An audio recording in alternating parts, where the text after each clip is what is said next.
Nous allons pouvoir commencer. Merci beaucoup. Cher Dominique, chers amis,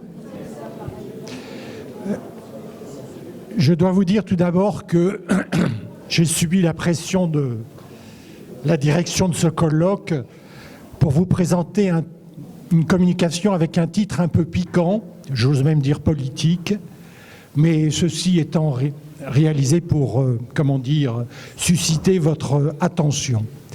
Paris contre Versailles, ça paraît très surprenant. Je ne vous ai pas mis le sous-titre, mais oralement, je peux vous en parler. C'est évidemment Colbert contre Louis XIV. C'est cela qu'il faut comprendre et c'est à cela que je vais essayer de m'employer ce matin. Je ne vous présenterai pas ce personnage illustre que vous avez sous les yeux, superbe marbre de Bernin qui fait partie des chefs-d'œuvre des collections de Versailles, ce roi immense qui nous a laissé ce monument immense, chef-d'œuvre de notre patrimoine, le plus beau palais du monde, celui que tous les visiteurs du monde entier viennent voir, apprécient, et donc rendent hommage à l'œuvre de Louis XIV. Et il faut le rappeler, à cette création ex nihilo, puisque depuis le début du XVIIe siècle, la monarchie était parisienne et que par le seul fait de sa volonté, Louis XIV a décidé de la transférer à Versailles. Vue du jardin, avec l'extension complète du château, Galerie des Glaces, dont je vous le rappelle qu'à l'époque, c'est une des plus grandes galeries qui existent de ce temps, avec un complexe architectural et technique tout à fait singulier, original.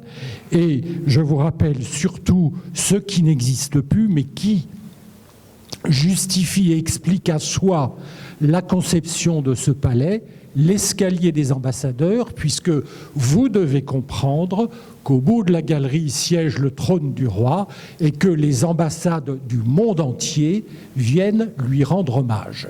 Donc le centre du monde s'est déplacé sur Versailles et bien entendu, cela ne peut que flatter notre fierté nationale. Donc hommage à Louis XIV et bien entendu hommage à tous ceux qui ont contribué à cette œuvre magnifique. Vous voyez à côté du souverain assis, on reconnaît notre cher ministre Jean-Baptiste Colbert. Il n'y a donc aucun doute sur cette œuvre grandiose qui a été voulue par le souverain et organisée, suivie, dirigée par le surintendant des bâtiments du roi qui est devenu Colbert à partir du début de l'année 1664. Mais ceci, quand on se replonge dans la décennie 1660-1670, pose en réalité problème. Je vous montre ici ce tableau d'Henri Gissé qui nous présente le carrousel de 1662. Alors c'est ce grand développement spectaculaire de toute la cour qui défile au milieu de la cour des Tuileries et devant le souverain. Et vous voyez tout alentour la foule qui assiste à ce spectacle grandiose. Et la seule question qui se pose, mais c'est pourquoi a-t-on choisi ce lieu en particulier et l'enceinte du palais des Tuileries? Autre indice particulier, ce très beau portrait de Louis XIV qui fait partie des collections de Versailles. Ce portrait, je ne parlerai pas ici de son attribution qui est encore discutée. Je dirais simplement que ce tableau, c'est un tableau d'une qualité exceptionnelle. Et vous remarquez que ce qui apparaît au second plan, c'est le palais des Tuileries. Alors la question qui se pose, résumons, Louvre, Tuileries, Versailles, qu'est-ce que cela veut dire? Et quand on présente une image du souverain devant le château des Tuileries, ça veut dire que le château des Tuileries a plus d'importance que les deux précédents. Si l'on se réfère maintenant au compte des bâtiments du roi, cet instrument de contrôle imaginé par Jean-Baptiste Colbert et qui nous permet de mesurer la part financière qui revient au chantier du roi, on s'aperçoit en effet que dans cette décennie 1660-1670, nous avons trois sommes extrêmement importantes qui sont affectées au chantier du Louvre. Je vous rappelle qu'au Louvre, on refait l'appartement du roi, on refait l'appartement de la reine et qu'on refait la galerie, la nouvelle galerie qui deviendra la galerie d'Apollon. L'importance du Louvre semble donc assurée. Nous avons également, toujours dans cette décennie, des sommes extrêmement importantes qui sont déjà dépensées pour le réaménagement du château de Versailles. Vous vous souvenez, ce petit relais de Louis XIII que Louis XIV, son fils, a décidé de transformer en demeure royale. Et puis vous avez, de la même façon, vous avez aussi, et au milieu, vous avez le palais des Tuileries sur lequel on dépense des sommes extrêmement importantes.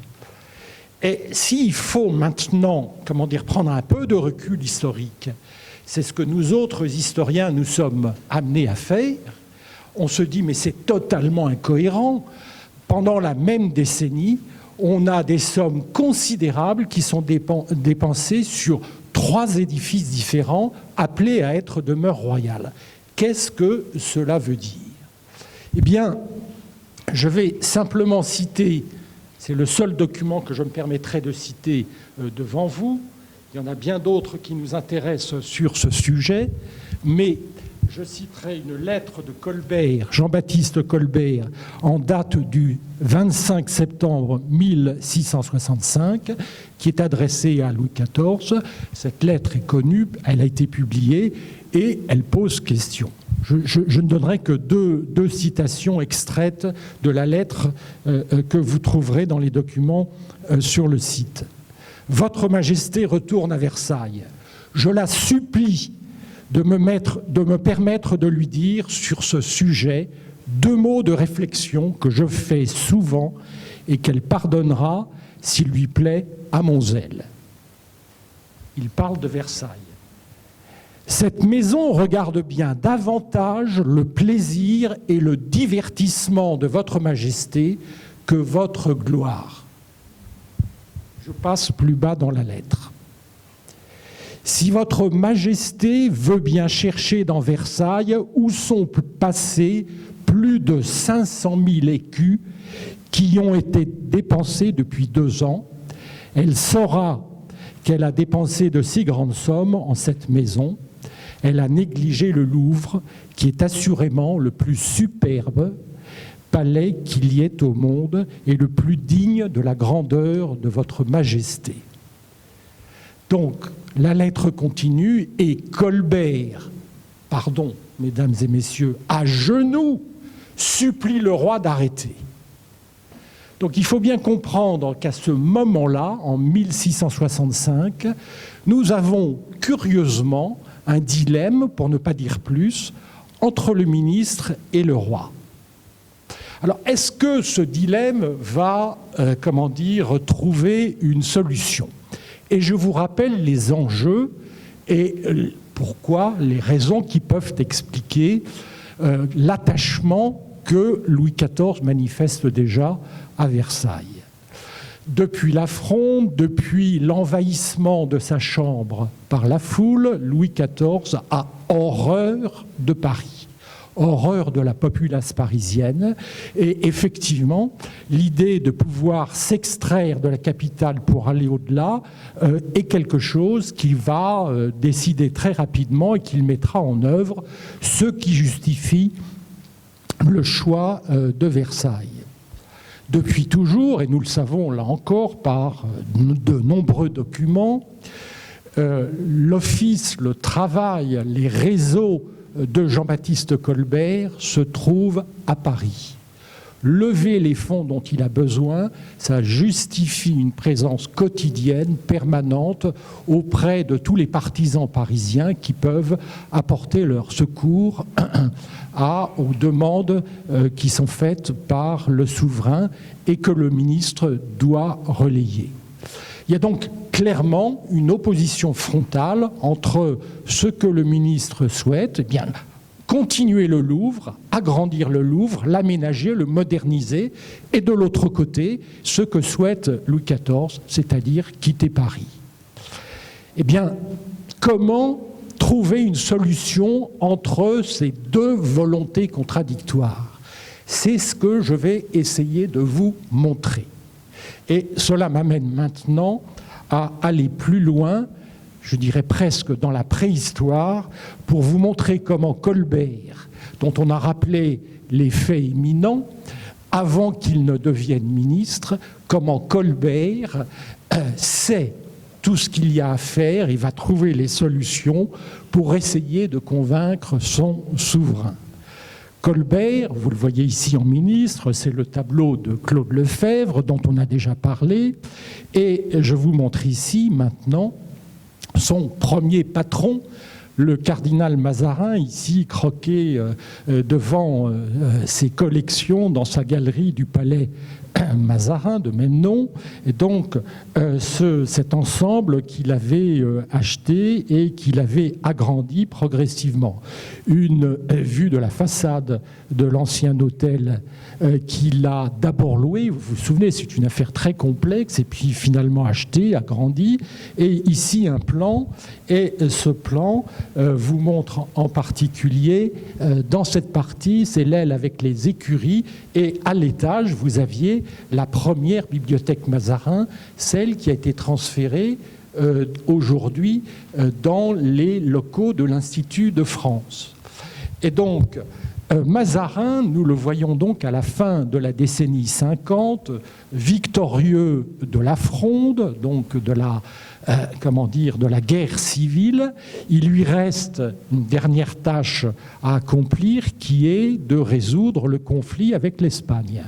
Et vous le savez, je n'y reviendrai pas, c'est là qu'il va négocier le mariage avec donc l'infante, de telle sorte que ce mariage sanctionne effectivement par la diplomatie la pacification entre les deux pays voisins, la France et l'Espagne.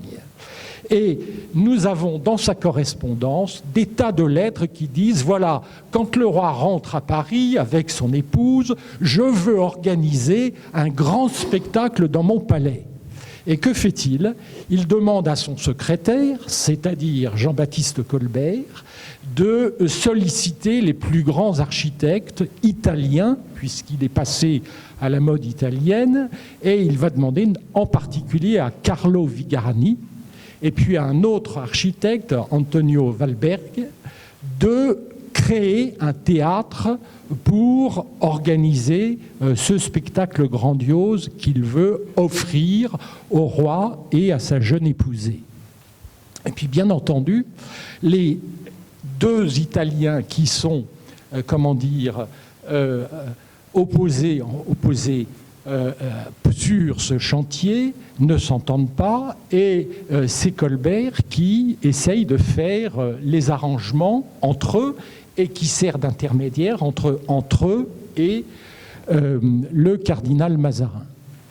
Alors, il a une idée absolument géniale, parce que Colbert a de la mémoire, il a les papiers des ministres qui l'ont précédé, et il se dit, mais on ne peut pas construire le théâtre que le cardinal Mazarin voudrait monter dans l'intérieur de son palais, la place manque, on ne peut pas le réaliser dans un endroit à proximité, il y a déjà des constructions qui entourent le palais, et il suggère au cardinal Mazarin de poursuivre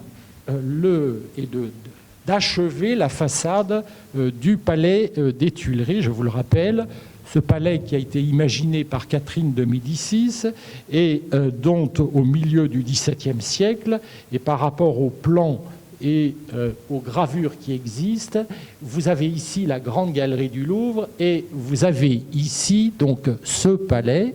Et ce palais, en fait, il ne s'étend pas jusque en symétrie, jusque à l'autre bout. Et il va donc, sur la suggestion de Colbert, donner son accord pour qu'on poursuive la façade des Tuileries depuis le pavillon central jusqu'au symétrique du pavillon de Flore, qui deviendra plus tard le pavillon de Marsan. Et que fait-on à l'intérieur? Eh bien, on installe une salle des machines. Voilà le plan de la salle des machines. Cette salle des machines, elle va permettre d'organiser le grand spectacle que le cardinal Mazarin voulait offrir au souverain et à sa nouvelle famille. Bien entendu, cette idée formidable, ça ne peut que nous convenir, l'idée de la progression du grand destin voulue par Henri IV, qui se fait donc à ce moment-là, elle va à nouveau susciter des oppositions. Et pourquoi ?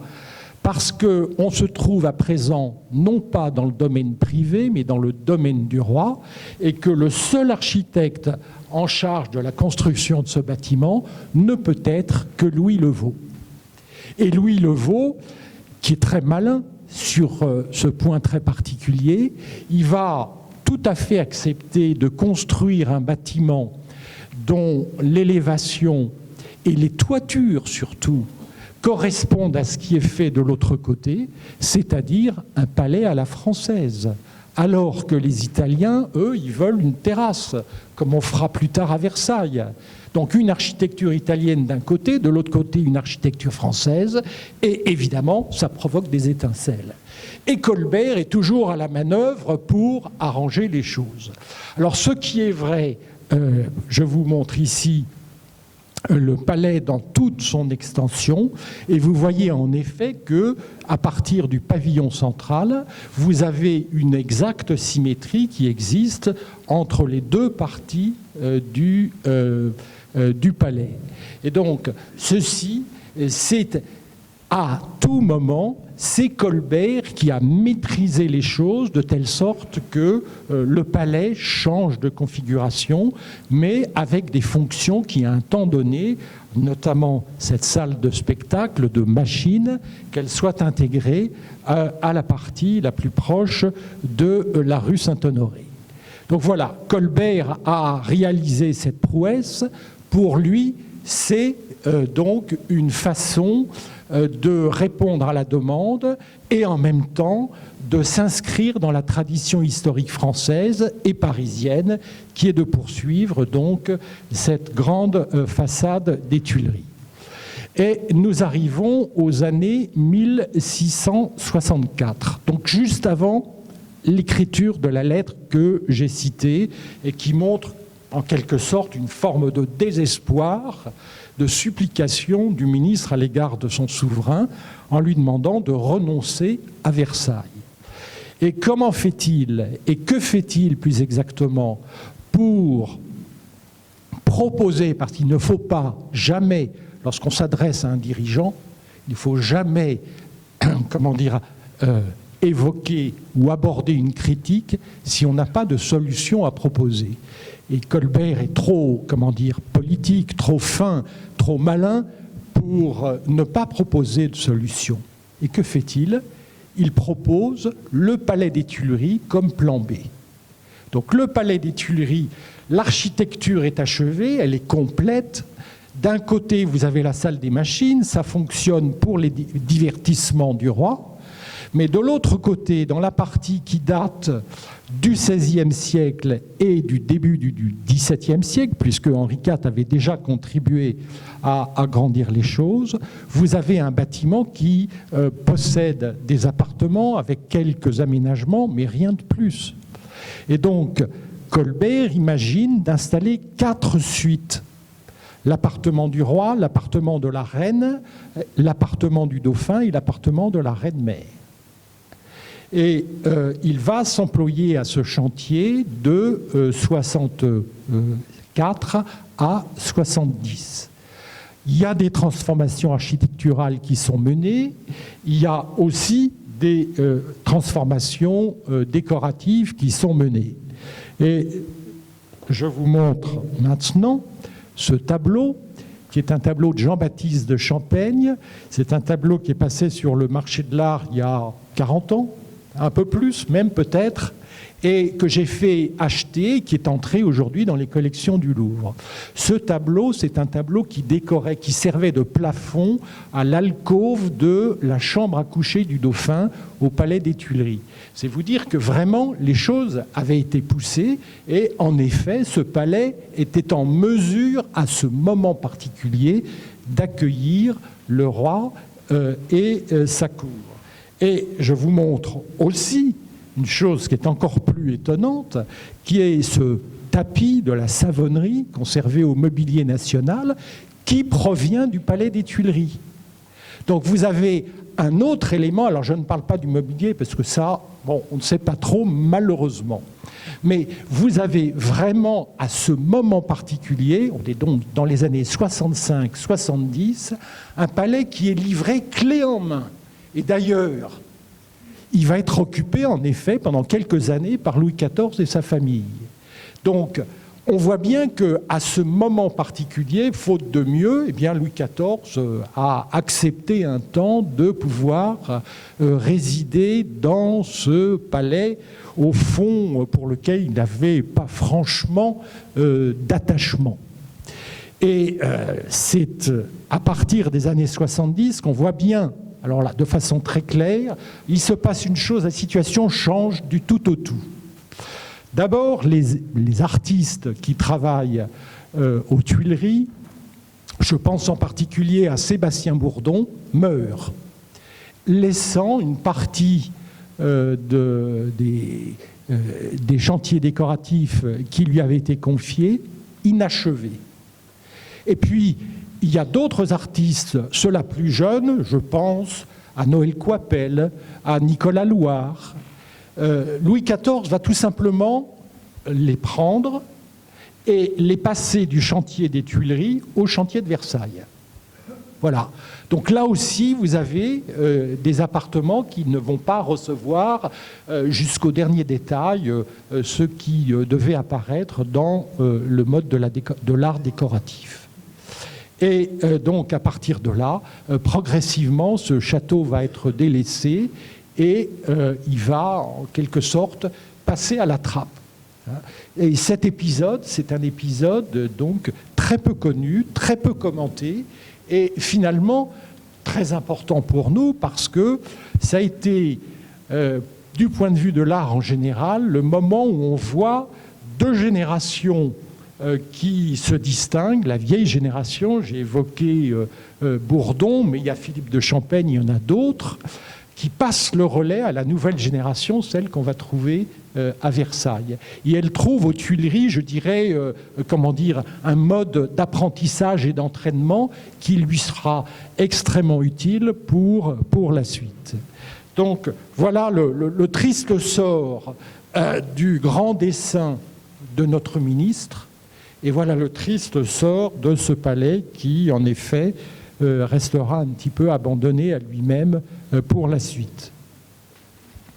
Pour terminer, je voudrais vous montrer cette gravure magnifique. C'est une thèse, c'est un frontispice de thèse, et on en connaît deux états. Le premier état, c'est ce que vous voyez derrière, l'arrière-plan, et vous reconnaissez et la grande galerie et la façade du Palais des Tuileries. Donc, le sujet, dans le premier état, où vous n'avez que l'architecture qui apparaît, c'est vraiment ce bâtiment. Il y a une réserve au milieu, mais elle est laissée en blanc. Et dans le deuxième état, on voit apparaître qui ? On voit apparaître le portrait de Jean-Baptiste Colbert, qui est gravé d'après un pastel de Nanteuil. Et En fait, c'est une sorte de dédicace qui est adressée au ministre, une forme de souvenir mélancolique qui est faite en disant, bien écoutez, par quelqu'un qui est certainement averti du détail de l'affaire, tel que je vous l'ai rappelé ce matin, et qui, en quelque sorte, tire chapeau bas pour ces efforts désespérés menés par Jean-Baptiste Colbert. Voilà un épisode peu connu de cette histoire, et j'espère que ces quelques rappels vous auront intéressé. Je vous remercie.